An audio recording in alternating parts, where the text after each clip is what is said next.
Your host, Michael Hughes, with my co host, Jonathan Parker. where our skills are questionable. But our spirit is unstoppable. And Jonathan, we're here we are, episode 10 of Dugout Dads. We're in week one of the TSSAA high school football playoffs.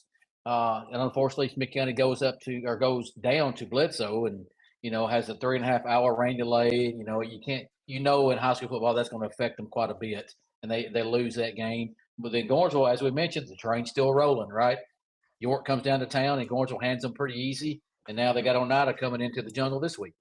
Absolutely. And I went to Pikeville on Friday night. It was a good atmosphere. It was, we had some weather move in. Uh, and, you just can't do anything about Mother Nature. And, you're sitting around waiting. You think, well, maybe it's going to be postponed to Saturday. And then they say, no, we're going to start this thing about 11 o'clock. And we got about a quarter in before the first lightning strike. And of course, once the first lightning strike, it was pretty, consistent there for, about roughly 3 hours. And so, we come back out and fought hard, really tough. Field conditions were not the best. And, it just turned out Bledsoe was just a little bit too much. And, you flip the page to Gornsville. Of course, they play on Thursday night, get ahead of the weather, and play a pretty close ball game for the first half. And they, then just kind of ran away with it in the second half and, just exceeded their dominance again. And again, they're going to be ready at the jungle this coming Friday night when Oneida rolls in. Yeah, before we go in and dive into talk about really deep to the games, we want to thank our sponsors. We want to always start with Kobe McKinney, who's our title sponsor with Underwood Realty. For any of your real estate needs, go see Kobe down in Gornsville for at Underwood Realty. Hashtag Hollies and Be the Gift. And stay tuned because hashtag Hollies and Be the Gift are moving in to a new place coming up. She's going to have both, or they're going to have both of their businesses there and not in two different separate spots. So very exciting for that. So go see her for all of her clothing and household needs. And for any promotions, doing our backdrop and our tablecloths and all our apparel here at Dugout Dads, we appreciate them. Any of your apparel needs, any backdrops, any just normal merchandise you need customized, go see Infinity Promotions. And then our coaches segment is sponsored by Farm Bureau agent Anthony Hackett, who shares your commitment to protecting your family's future. Farm Bureau offers tailored auto, home, and life insurance coverage to meet your budgetary needs. For a quote that provides the peace of mind you and your neighbors deserve, please visit Anthony or the Farm Bureau website. You can contact him at 615-666-4025. And Jonathan, we'll start on the Gornsville side this week just because, and we'll have Coach Matt Dyer come in and talk about Smith County in a few minutes here. But we'll start on the Gornsville side. As we talked about, Gornsville, once again, they're 11-0, right? The first time the Tigers have been started out 10-0 in the regular season since 86 or something like that. Maybe might have been in the 50s, I can't remember. But now they're 11-0.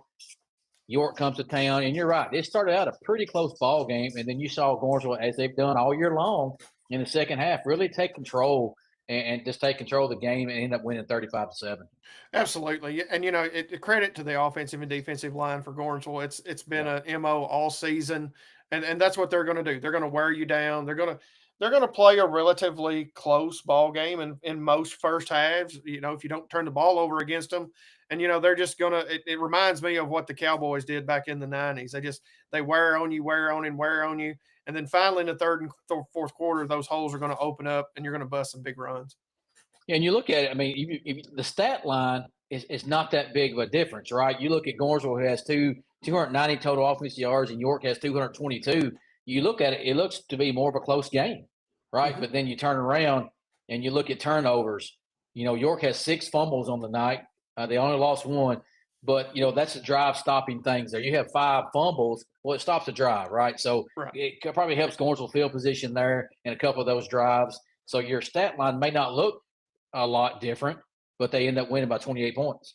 Well, and you look even further, first downs, Gornsville had 13, York had 12. So it was very evenly matched, stat wise, but then you start looking down and getting a little closer.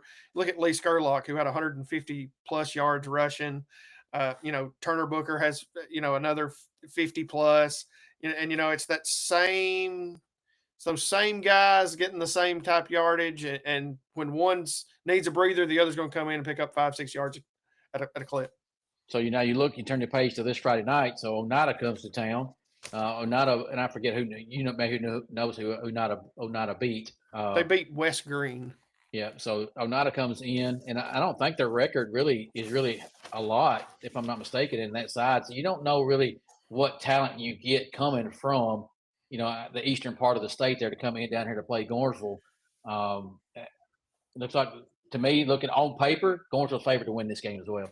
I would think so. And coming out of their Class 2A Region 2, they're in the same classification as a school that I'm not familiar with. It's ECCA. It's called Eagleton College and Career Academy out of Maryville, Tennessee. And then they lost to Cofield. They lost to Bledsoe County, which played Smith County this past Friday night. The CAK and Sweetwater. So they're 6-5 on the season. They, like I said, they did beat West Green 36-7, much like the same kind of top score that Gornsville had this past week. And you look a little deeper at some of their stats. They've only scored 187 points this year, and they've given up 204. So it's kind of it's a balance out there. But looking at some of their other metrics, it'll be a tough test. It always is coming from up east. Those boys are going to be corn fed and back in some of those hills and hollers and valleys. So Oneida's typically been a relatively good team over the last several years. They just have either had to run up against, I think at one point in time they were in 1A, so they had to play South Pittsburgh, but again, I think there'll be a formidable opponent this coming. The deeper you get into the playoffs, the more harder it's going to get.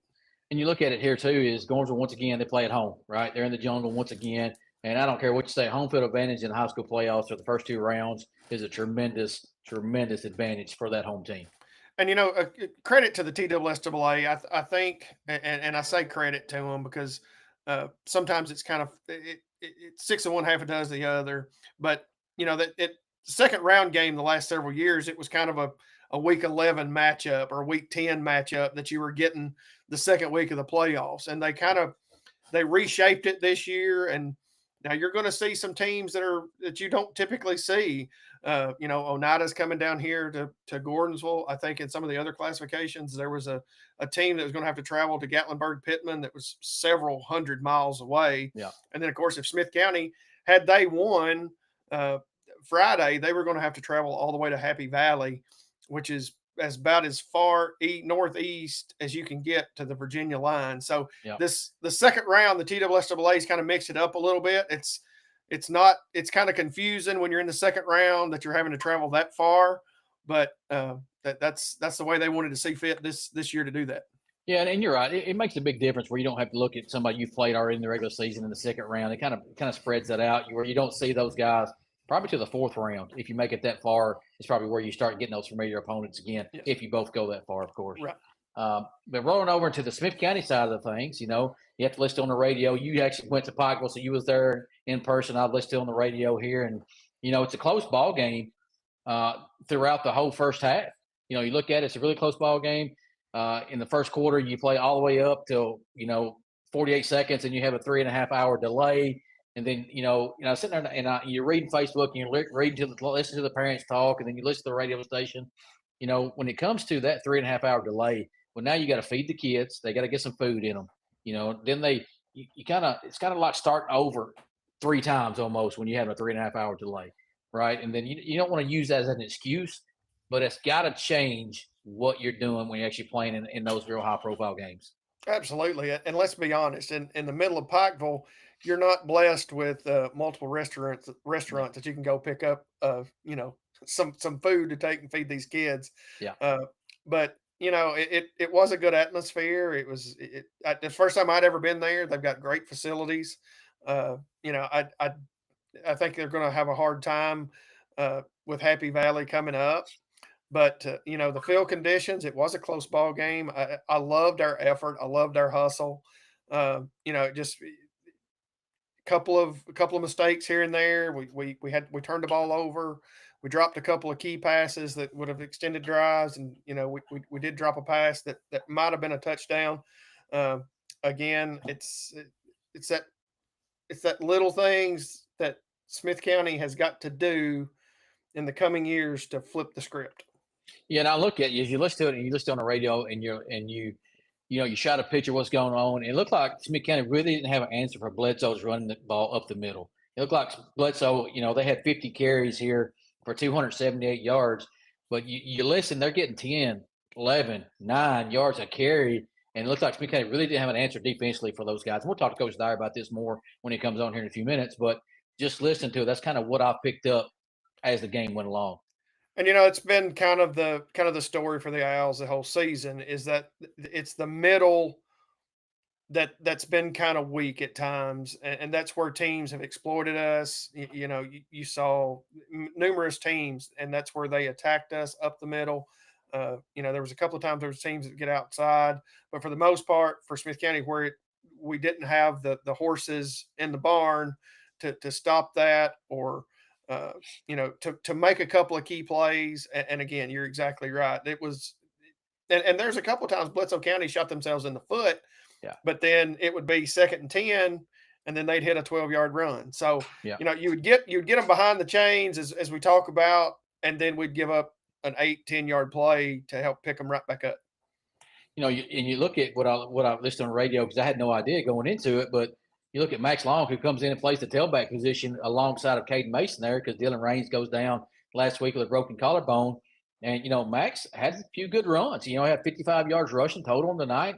So it's not normally somewhere that Max Long would play, but comes in and gives the Owls kind of a little spark every so often to get some yardage. And then Caden Mason goes down in the game as well. So it's all really Max carrying you there at the end. But then you also get Riley Martin back at the quarterback position, who, like you said, he had a few good balls that a lot of drop passes. And I'm sure the weather had a lot to do with that too. I'm sure the ball was wet. The field conditions wasn't the best. But those are, when you get to week one of the TWSL playoffs, those are plays you got to make if you're going to move on to the next round. Yeah, it's we can't have excuses at that point in time, and kudos to Max again. Come in and filled in at the tackle or the running back position, fantastic. And you look, Dylan had surgery like the day before, and he was on the sideline supporting his teammates, and I could commend him from that because that shows leadership to me. And I do think that's something moving forward that this team needs, and I think that showed from an underclassman. 2 days removed from having surgery, and he's out there, dapping up his teammates, encouraging them to come on. And again, kudos to the ones that stepped up. You talk about Riley. Riley played really good. Like I said, it's tough after coming back from injury, but it didn't seem to hinder him at all. He did make a couple of good runs, and put the pass on a couple players. And again, it's just those little things, and coaches talk about it all the time. It's attention to detail, and it's the little things that cost you in ball games. Yeah, and it looks like, that's what we've kind of continued in that trend. We talk to Matt every year about, little things that are really shooting them in their foot. And that's kind of what happened. That's kind of the motto, I feel like, of this year is what happened with the Owls is little things, right? Little things just kept building and building and building, which eventually lost you a few games, and in this game as well. But I really feel like, at halftime, we got a 7-7 ball game, right? You got a 7-7 ball game. You got a 3-minute halftime. The kids come right back out. It's kind of giving you a little break, then you get right back into it. And then Bledsoe kind of takes control of the game in the fourth quarter with their running game. And Smith County probably just wore down. It really didn't have an answer for it at the end.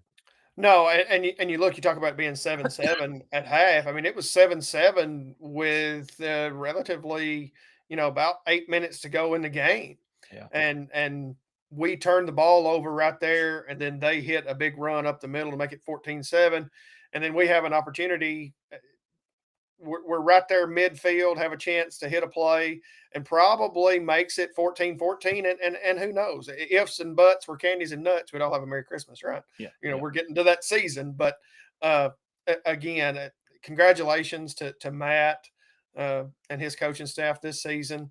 They did improve. You can see the like I say, you can see the wheels spinning. You can see the light at the end of the tunnel. It's just hopefully, it's a learning year, a growing year going into 2026. Yeah, and I'm looking forward to hearing what Matt says about the game, and I'm sure he'll echo a lot of things we said. But then I'm also looking to turn the page into next year. You got some voids that you'll have to fill going into next year. You lose probably your two best offensive linemen in Bryson Halliburton and Montgomery. They're both gone. But now it's time for some younger guys to step in and play those roles. You kind of want to flip the page and just see where they start going into the next season. Right, and you hate to turn that page so quickly, but it's time to be forward thinking. Everything's in the rearview mirror. There's a reason the windshield's bigger. Everything's in front of us, and while we will miss the Blevinses and the Prestons and the Montgomerys and Halliburtons, now it's time for the Riley Martin, Cole Hackett, Gage Gibbs. That group it's their legacy now. Yep, they're seniors. They're going to lead this team on from here on out. It's their football team now, and you're right. It's time to turn the page. And you see it all the time. Thanks to the seniors, what they brought to the team. We appreciate everything. Not knocking anything those guys have done, but now once you finish the season, you turn the page to 2026. Right? I'm sure all those guys who don't play any other sports, they'll hit the weight room. They'll start soon, probably as soon as next week, and start lifting weights and try to get bigger and stronger and faster for next year. And that's what it's going to take. And for me, and I'm no football expert, but for me, the trenches is where Smith County has got to improve, and that's where we have got to find replacements and find kids that are willing to get in there. It ain't going to be easy because it's not easy in those trenches. You're banging heads every time. You're getting hurt. You've got rolled ankles. You've got knees and everything. So I get it. I understand. But we've got to find a collective group that we can put on that five that are going to say we're going to take the reins and we're going to lead this team moving forward. Yeah, when Coach Dyer's here, we'll let him in. We'll go ahead and get started with him, and we'll bring Coach Dyer in now. Coach, we appreciate you joining us once again. And we go down to Pikeville Friday night. We don't get the results that we wanted to finish out our season, but we appreciate you coming on. And I told Jonathan here was talking about it just a few minutes ago. I didn't get to make the trip, but I listened to on the radio, and it looks like that Bledsoe really had and they said on the radio too. They line up, they do what they do, right? They line up, they try to hit you in the mouth, they run up down the field, and it looks like to me that our guys might have tired out toward the end of the second half there, and Bledsoe kind of took control and run the ball, at will. Had two big long running plays at the end of the game to kind of seal the deal. But Smith County, we had chances all night long once again to win the football game, and I felt like we didn't take advantage of the opportunities we had at that point. And we'll let you elaborate a little bit as well. Yeah, and it wasn't an ideal situation. We tried to get the game moved early in the week, like most of Middle Tennessee games did, but it was up to Bledsoe. They were the host school, and not an excuse. I mean, you got playing what you got to play in, but we advocated that hey, let's try to get this game moved to Thursday, so there's no delays and all this, and whether there's rain or not, because we like most Tennessee, we anticipated that there was going to be some bad weather Friday night, and they said, well, we'll monitor it and we'll let you know something. And they said that they didn't have the personnel to do it on Thursday night. So, that's, like I said, that's up to them. They got to do that. But, you know, you deal with delays. So you got to, but, and it was tough on our guys, sitting there. I think we had a 3.5 hour delay. We was able to get the first quarter in for the most part, other than 47 seconds of it. And then 3.5 hours later, we restarted the first quarter at like 10:55. I don't feel like it affected our guys though. We came out swinging after that delay. We had the ball right after the interception when we went in for the lightning delay. And we marched down the field, I believe, in 3 or 4 plays. We had the big running play by Caden Mason, and then Max Long added a play or two. And I can't remember which one got in the end zone, either him or Caden. But, it was a real good tone-setting drive right there to drive down the field, score, and take a 7-0 lead out of the weather delay. And our guys were pretty juiced. I joked with them. coming out of the field house is like, y'all are crazy, man. It seems like you guys been taking smelling salts or something. They were just jacked and ready to go and just whooping and hollering. But that's what you want out of your guys. You want them to be excited to sit there and come out with a 3.5 hour delay and just be ready to go. We got to look at the iPads. We got to meet with our positions. We got to meet with our offense and defense and go over everything we could. Some things that we said, hey, here's what they can do for the next 3 quarters, and our guys responded well to that. And I thought we ran the ball well. We ran the ball well all night. Yep. We knew with the wet field conditions, and we had practiced it all week. We prepared all week that we were going to play in less than ideal conditions. So we knew that we really couldn't get to the perimeter with our outside zone and our jet game. Um, we knew that we were going to have to lean more on kind of our ISO power counter buck type stuff, our A gap out stuff. And our guys responded well to that. We made some tweaks and adjustments with our offensive line to maybe get some angles and get some numbers at the point of attack, and it worked. Brody Chilton made his starting debut at left tackle or quick tackle for us. And as a freshman, I thought he held his own. He had a pretty good night.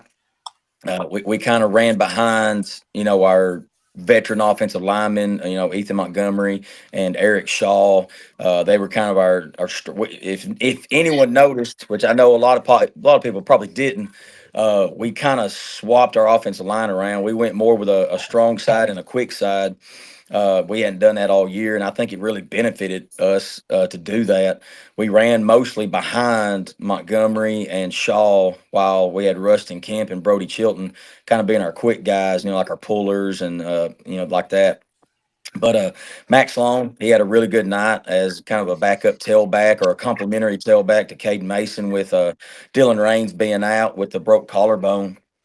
And I thought Max had an awesome night. Yeah. I was like, dude, just run downhill, cover up the ball, and get what you can get. And that's exactly what he did. He didn't try to bounce anything. He just kept running his feet, got hard yards, ran extremely hard.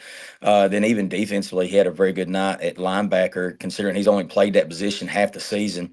Um, so we had some guys do some really good things.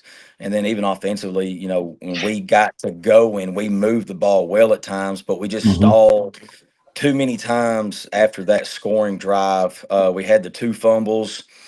We had the turnover on downs, and Bledsoe is they are a masher. They are a buzzsaw when it comes down to the plays that they're going to run.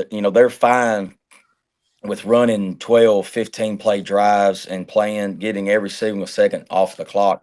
So we knew going into it, we were going to have to make the most out of our limited opportunities with our offensive Yeah. drives. And that happened in the second half. Once we had the fumble and the turnover on downs inside of their territory, we had 2 drives that we were able to get in their territory, and our Yeah. drives stalled, whether it was a penalty here, a false start here that kind of backed us up, or if it was a fumble after a first down run, and those are the worst. Those are the ones that you really hate. I think it was after a 20-yard run, we sit there and fumbled on the sideline. Yep. Uh, and we couldn't put any more points on the board with those successful drives, and eventually Bledsoe was able to capitalize. Now defensively, I thought our guys did exactly what we asked them to do for the most part. We told them, guys, if it's not going to be perfect execution, at least let it be perfect effort. And they gave perfect effort all night. We were very physical. We were aggressive. We played very well at the point of attack. We limited their run game.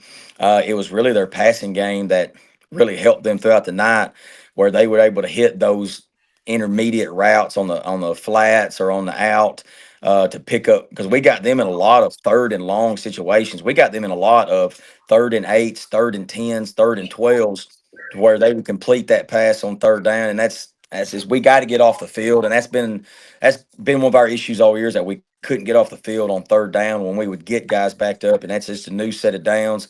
Um, the difference in the ball game ended up being, like you mentioned, those 2 explosive plays they had, and that's what Bledsoe does. They just grind and continue to run what they do, and eventually one of those plays pops or bust. I want to say the first long run they had was off of Belly, where he just bounced it, and our contained guy got a little too far upfield, and our backside, our pursuit just overran it just a little bit, and he found a crease, and then on the second long run, that was their third touchdown of the night. He just backdoored ISO. He we overran it on the backside, and he found a crease and just outran everybody else. So, for the outside of those two plays, I felt like we did a pretty good job defensively, just limiting what they did, and then offensively, we ran the ball well most of the night. We couldn't complement it enough with our passing attack to pick up those intermediate quick game yards. We couldn't take advantage of their secondary bailing in their cover three. Um, and it ended up biting us in the tail, but our guys played hard. I was proud of them.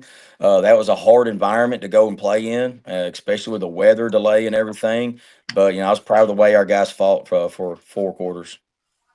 And coach, for me, was there any discussion with it being that long, or how much longer would we have had to have waited for this to have been maybe a Saturday morning, or they flip it to the next day? Well, early in the week when we tried to get Bledsoe to move it to Thursday, I told him, maybe it's my fault, but I said, look, if we're not moving this game to Thursday, we're coming up there, we're staying up there, or y'all are coming to us on Saturday. So we're not making this trip again. Either y'all can get on the buses, come to us, or we'll stay as long as we need to stay. And when they came to us after about 2.5 hours and said, let's discuss what ifs. I said, the only what ifs are if we're staying here and playing, or y'all are coming to us tomorrow. Like I told you earlier in the week, if y'all ain't moving this game, then we're playing this game, or y'all are coming to us. And so that was the only discussions we had about any type of Saturday game, is if they were going to come to us. So that's not a TWSAA decision at that point in time. That's more of a coach's agreement at that time. It is. It's a coach's agreement, athletic director's agreement, principals, school directors, all that. And everybody was in on that conversation Friday night. Coach Nicholas Bassell and Mr. Apple and their principal and their athletic director. We were all in discussion, and no one person was making a decision without anybody else being informed. So yes. So, coach, we look at we didn't get the results we wanted. We're done with this year. So now we flip the page to 2026, right? So the guys that go play other sports, what is it for you now? Where do you go from here now to get ready for 2026? Well, one thing is we got to get back in the weight room. We'll give our guys a little bit of a break after, the grind that we've been in. Biggest thing is we just got to get our guys into the weight room. Our multi sport guys, we're going to have to figure out ways to keep them in the weight room to where, when we lose them, they don't touch a weight until March or May or whenever. Because that's the biggest thing we're running to right now is every team that we're playing, they have some type of strength conditioning program for their school wide athletes. So we just got to find a way that we can get our guys involved in some type of strength program for the next 5 6 months until we see them again. And then also our upcoming freshmen, we've got to find a way that we can get them in the weight room with us. So that they can contribute for next seasons or for next season's grind. But that's the biggest thing we're combating right now is that how we can accomplish what other schools are being able to do with their athletes, where they can either get them in the middle of the day or early in the day or sometime during the day where they can get them in a weight room instead of just doing nothing for the next 4 or 5 months and just basically losing any progress that we had.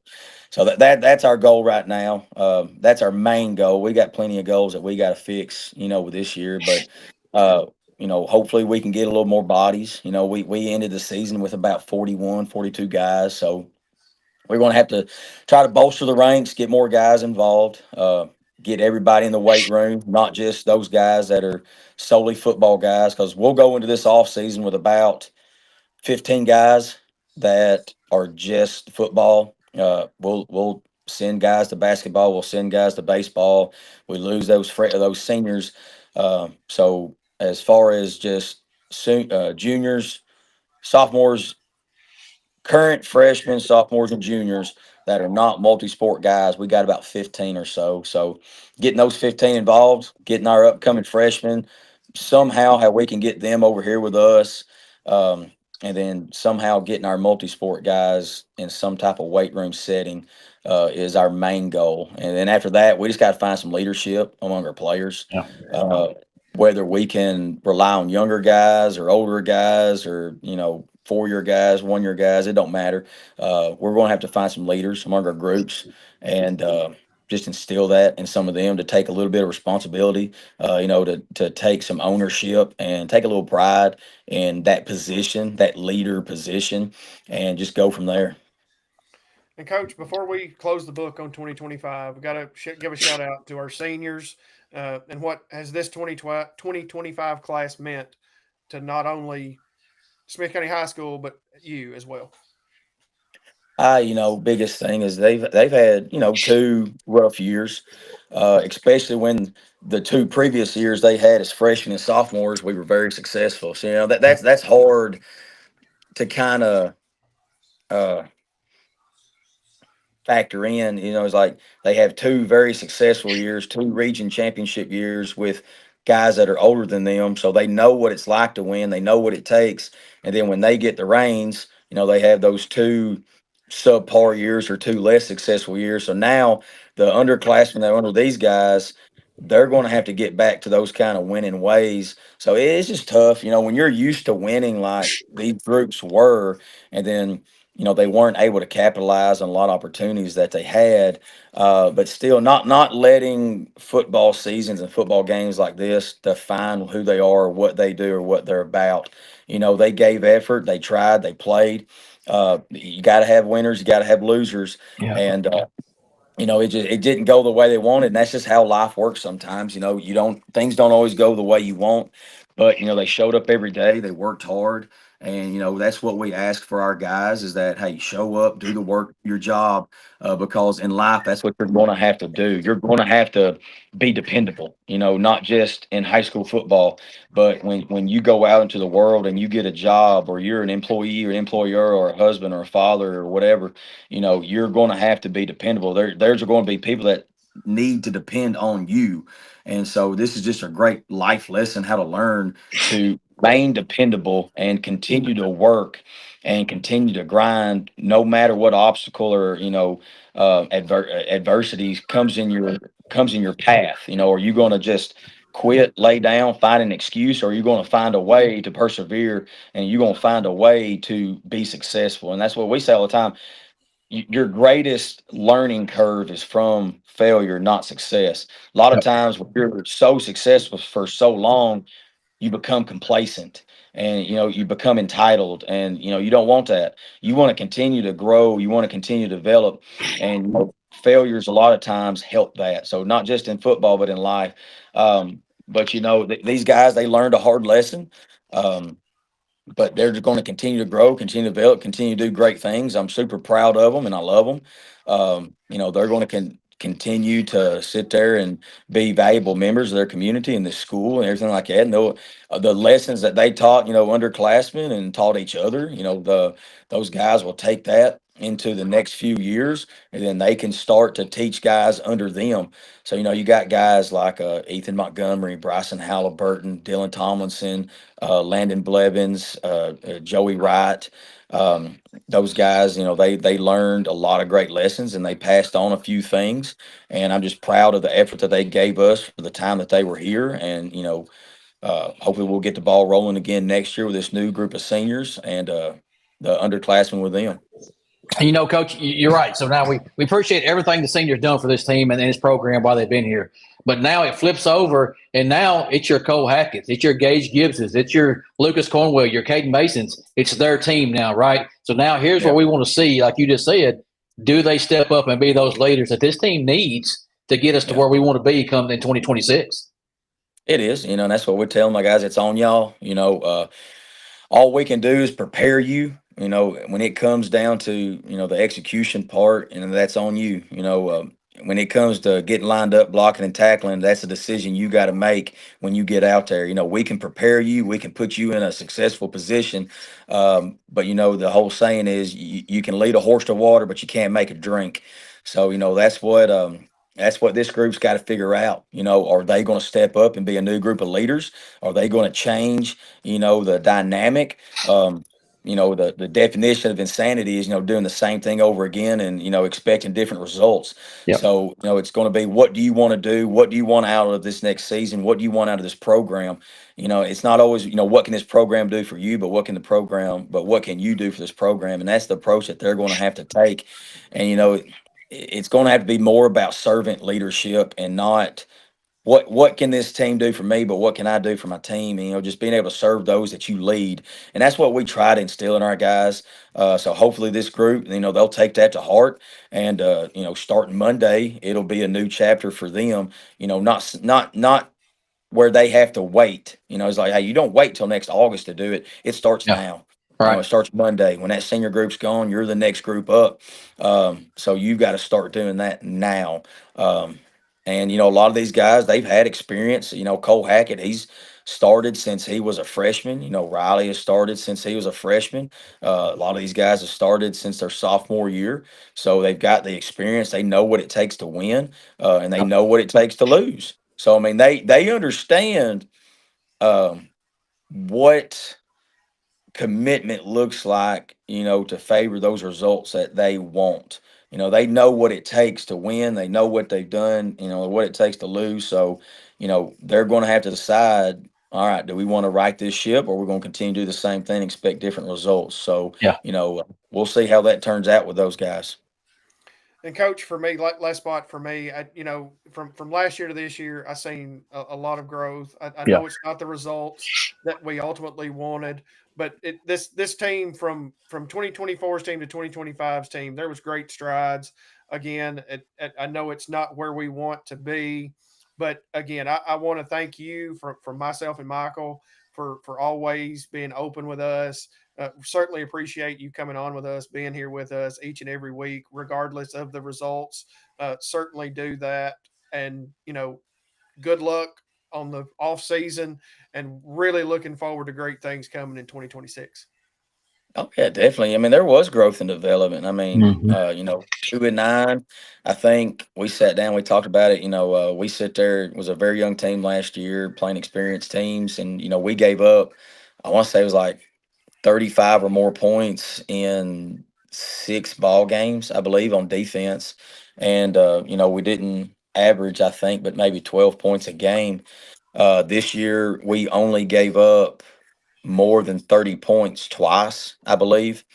And we averaged, I think, just a hair under 20 points a game. So there was growth, there was improvement. And then in most of our losses, it was a one-score game, and let's see, the Bledsoe game, the Cannon game, the Clay game, in 4 of our losses, we had a lead. That, some point in that game, in 3 of our losses, we had a lead in under 2 minutes. Now Yeah. you just sit there and say, well, that's not a good thing, because that means you couldn't close out games. But we were fighting in all those games. We were competitive in all those games. And that's the growth you want to see from a team that went 2-9, is that remain competitive, give great effort, and then you'll see the results start to change.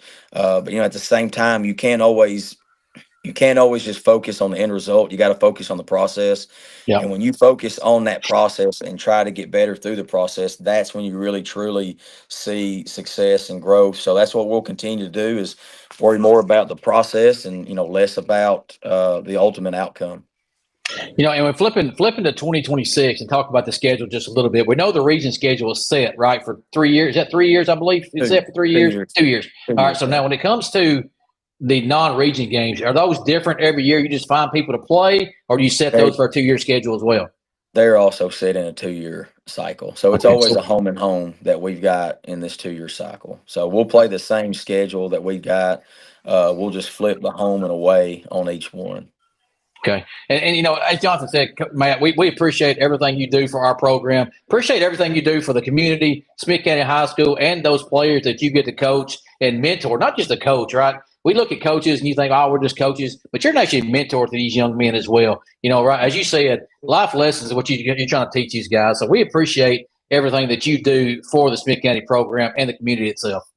Yeah. Well, guys, I appreciate y'all and what y'all do for us as well. Like, it's not always the X's and O's. I know it's easy as a fan to, be in the Oh yeah. stands and think all you do is draw up a bunch of X's and O's on a whiteboard, but not everybody always sees when, you're washing jerseys at 1 a.m. after a game, or, you're taking kids home, picking them up, making sure they get to practice, making sure they're fed, whether it's breakfast or supper or whenever, and making sure they're all right, sitting there calling them, making sure, they're getting their grades up and everything. But, that's why we do it. We're not looking for a pat on the back or looking for like, that's part of our job, is to mentor young men, Yeah. not just football players. But, a lot of times that's all anybody wants to see. Or, it's like they say you got to see the X's and O's, but it's an iceberg effect. You see the small tip above the water, and below it is all the other stuff. But we do it because we love it, and we love the guys, and we care for them. If no one else does, at least we do, whether no one sees it or not. But guys, I appreciate y'all too, what y'all do for us and the program, the community. And like I said, I always love being on y'all show. I hope y'all continue to do it, and as long as I'm here, I Oh hope I yeah. continue to do it. Yeah, Absolutely. we don't look forward to going nowhere. We're gonna stay around. We want you to stay around with us. But just to echo what you just said, and a lot of people don't see this, Matt. And me being a coach, and not at the high school level, but at the lower level, is people don't see what's behind closed doors, right? They don't see what you guys do every day and how much you do love the program and what you put into the program. So we just want to tell you, for me and Jonathan, we see that and we appreciate it. We appreciate it more than you know, and we appreciate everything you and your coaching staff does for that program. Absolutely. Yeah, guys, thank y'all, man. Appreciate you guys. Yeah. Well, Coach, we appreciate you. We look forward to starting 2026 and coming back through. And hey, you never know. We know we're going to do some basketball. We may call on you to do some basketball play-by-play with us. Basketball play-by-play with us as well. Yeah. Hey, man, I had a fun time during that junior high game. Yeah. I'd like to do some more of that. Yeah. Sounds good. But Coach, we appreciate you and looking forward to seeing where we can go from here. All right, boys. Well, appreciate y'all, and y'all have a good one. All right. Thanks, Coach. See, Coach. See y'all. But you can tell that Coach Dyer a little bit down there for Coach Dyer. You can tell that he's a little bit down there. It's natural, right? It's going to be natural. He's done. You lose and you're done for the year because you want to continue playing. But you can tell Coach Dyer. But I do see, and you said it, Jonathan, you see good things that they've done this year. And there's a few, and you talk about the ifs and this and all that. They are a few plays away from being an 8-win football team. Absolutely. I mean, there's no other way to look around it. Yeah, and you see all the naysayers and everybody who's on Coach T and this and that. You see all that stuff.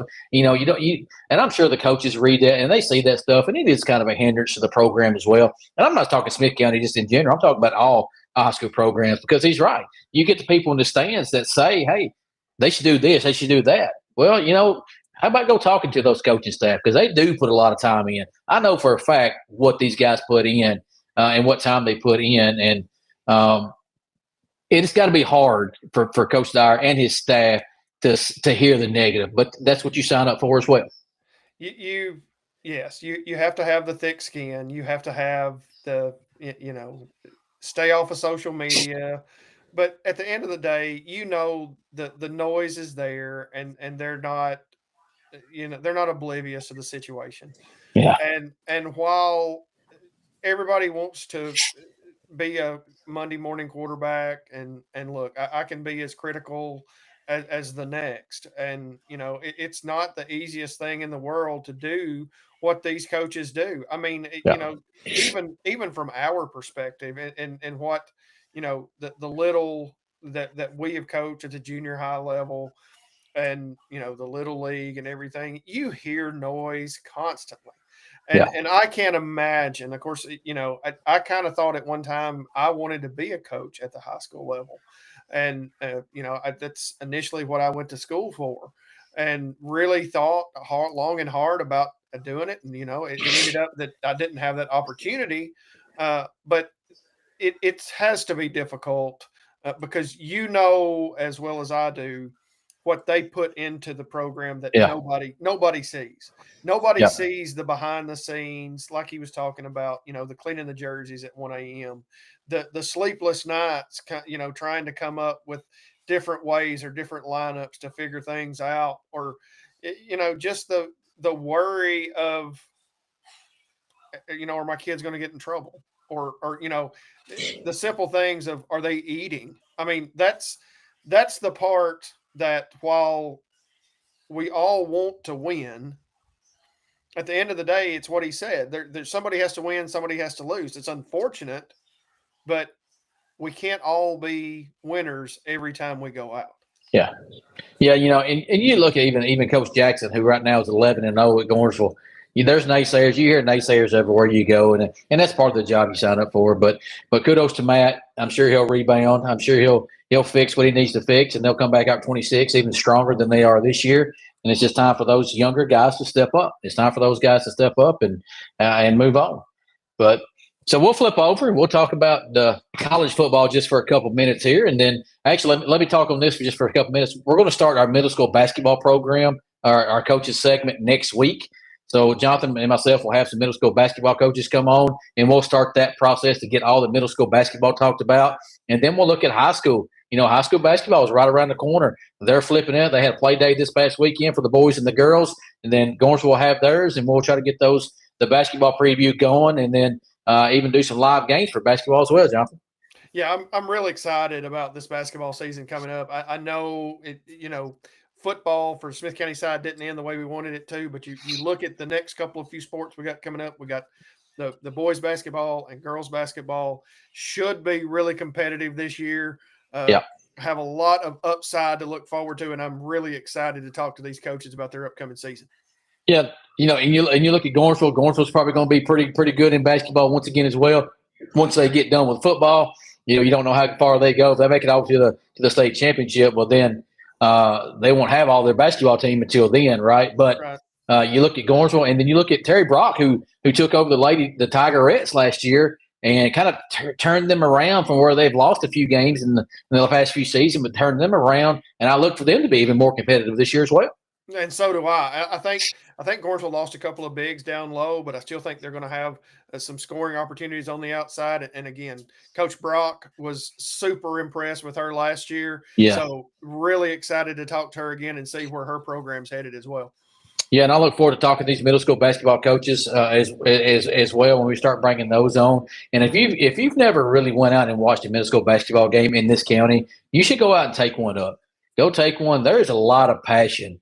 I don't know if people realize how much passion that there is in middle school basketball, but as a coach, you see it and you can hear it in the crowd, and it's pretty passionate there, Jonathan. If you've never been to a middle school basketball game, it certainly is. It's not for the faint at heart sometimes. It's not for the faint of heart. But again, these are our feeder programs that you're going to be watching the future of Smith County High School and Gornsville High School playing together, on the basketball court, on the baseball field. It's just, again, it's exciting times, but you're right. Some of these mamas and daddies and aunts and uncles and I get into it. I love watching football with my wife, but you've never sat with my wife and watched a middle school basketball game. That's something you probably want to experience one time. It might be one time you do it only, but that's something you want to experience and sit with Bridget for one time during a middle school basketball game. It's entertaining. Sometimes it's almost like you want to sneak in like a GoPro, or I don't even think some of the things we could post on there. No. So we'll flip over and we'll talk a little bit of college football here for just a couple minutes, then we'll end the show out. But Jonathan, Tennessee was off this week. They get a bye week. They come out and they lose to Oklahoma a couple weeks ago. They get a bye week this week. Now they got New Mexico State coming in. Should be a pretty easy win for the Vols to get back on track. And then we'll see Tuesday night the updated playoff rankings that come out every Tuesday night now. Not really a lot of excitement this week in college football. I don't feel like you had some pretty good games. Penn State almost upsets Indiana there. Indiana wins at the end of the game. And then you have an overtime victory for Vanderbilt against Auburn. Auburn in town. You get an overtime win. that where Auburn kind of led throughout the whole game, and then Vanderbilt kind of takes over in the end, and then Auburn just struggled to score in overtime. And I'll be anxious to see the standings this week, the top 12, because you had BYU gets beat by Texas Tech. Yeah. It'll be interesting to see if they drop below Notre Dame. I don't think the top will change much. Maybe you see a movement of Texas A&M to 2, and I mean, you don't know with that loss or the tough, matchup with Indiana and Penn State. Yeah. And man, what did you see that catch that kid had in the Oh, back? what a catch! Yeah, it's probably one of the best catches all year long. Yeah, absolute best catch of the year that I've seen. Yeah, just an incredible catch, an incredible drive there by Mendoza to take them down there 85 yards. And because I was watching it and I thought Penn State's fixing to upset number 2, and we're fixing to have a huge shakeup. But again, we'll definitely be interested to see those polls this week or those playoff matchups. And again, like you said, Tennessee should have a pretty easy homecoming this Saturday with New Mexico State. Again, would like to see maybe some younger guys now that we've got 3 losses, and we're not completely out of the playoff contention, but I think it's going to be hard with the 3-loss team get in. But stranger things have happened, and you just got to take care of business. And it would have helped had Auburn upset Vandy this past week. I watched that game.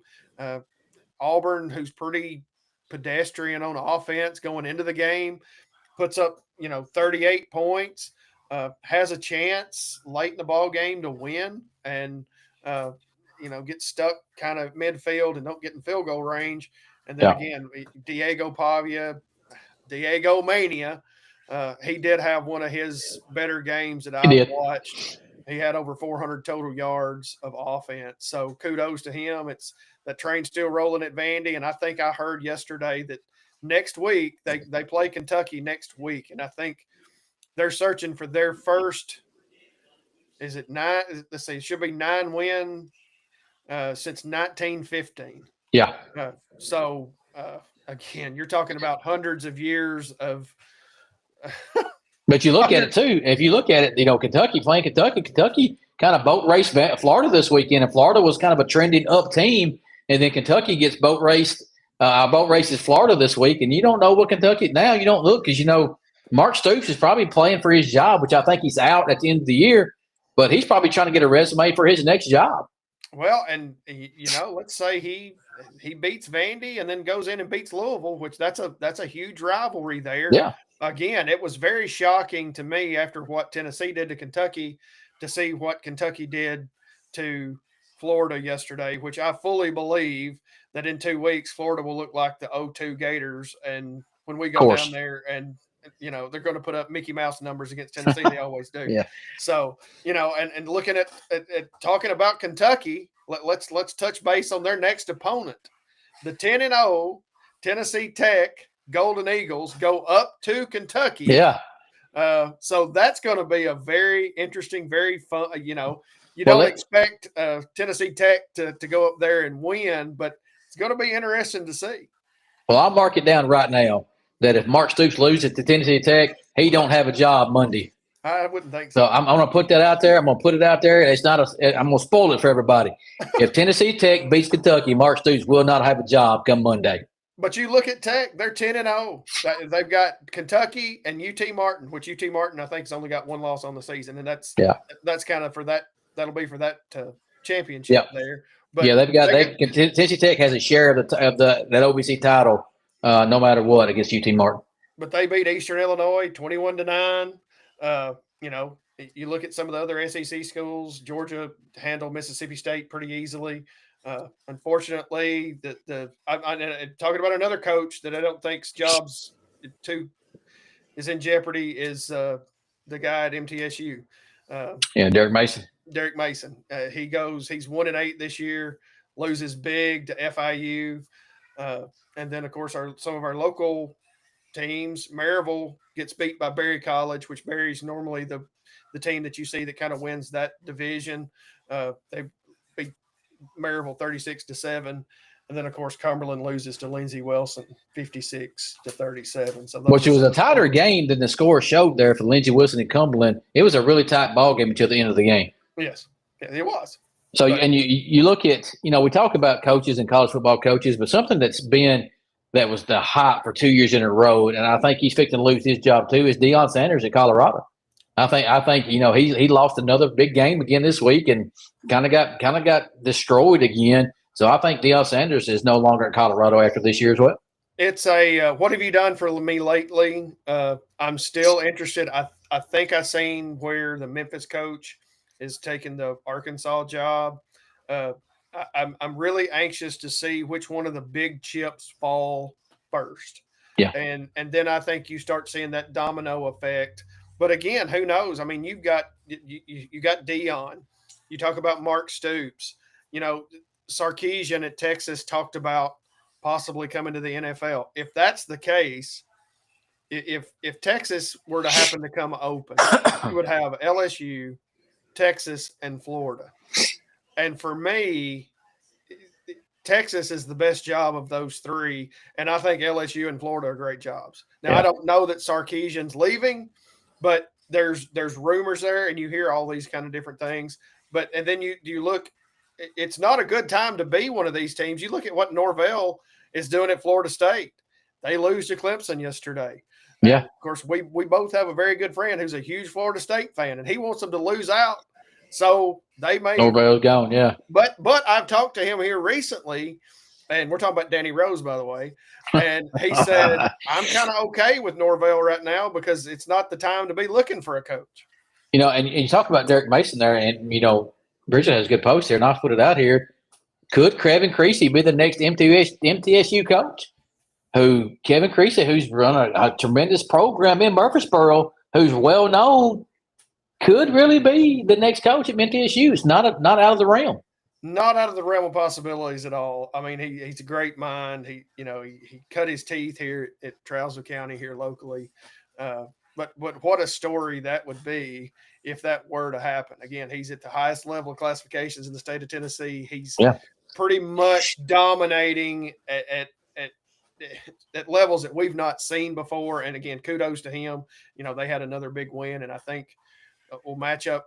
I forget they play Bradley Central or Columbia Central. I can't remember. Yeah, I looked at all of them and I forgot. One of the teams out of Chattanooga.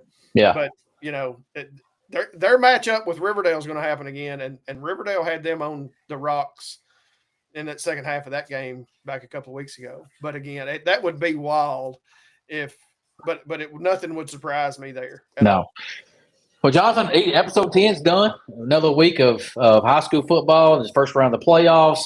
We move on to next week. We'll have some middle school basketball coaches. We'll flip the switch and start talking a little more basketball as we continue to cover Gornsville's run through the postseason here. We'll continue to cover that. And then we'll also add some basketball and look for some more special guests that we may bring on.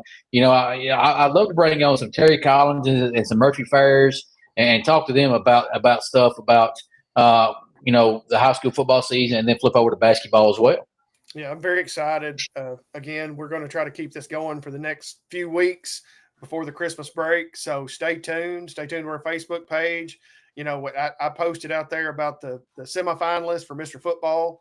So if you want to look at those, there's several area. You got the Brosnan Chaffin kid from Upperman. And I believe they play Alcoa this coming Friday, I believe. So that should be a real fun matchup as well. Yeah, and Jonathan, I'd be remiss if I don't talk about, we have a new Dugout Dads fan that was born about a few weeks ago. My grandson, Jace Miles Huff Eyes, was born, and he was a little preemie come in about 2 months early, but he's over 4 pounds now. He's up in his own room and he's doing really well. So if you see my wife post, she's really taking on this grandma role. So congratulations to Bryson and Kat, his wife there, and we have a new Dugout Dads fan, Jonathan, that we'll bring on the show eventually too. So do we need to have you a shirt made that's Dugout Granddad? Dugout Granddad, that's it. That will be it. Yep. Shout out to the so happy to hear that he's doing well. I know that he was a preemie, so really glad to see. Yeah, doing well. He actually took a full bottle today for the first time.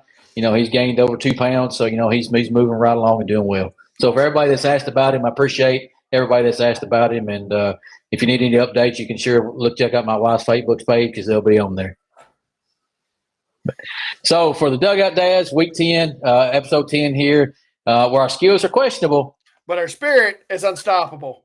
Until next time.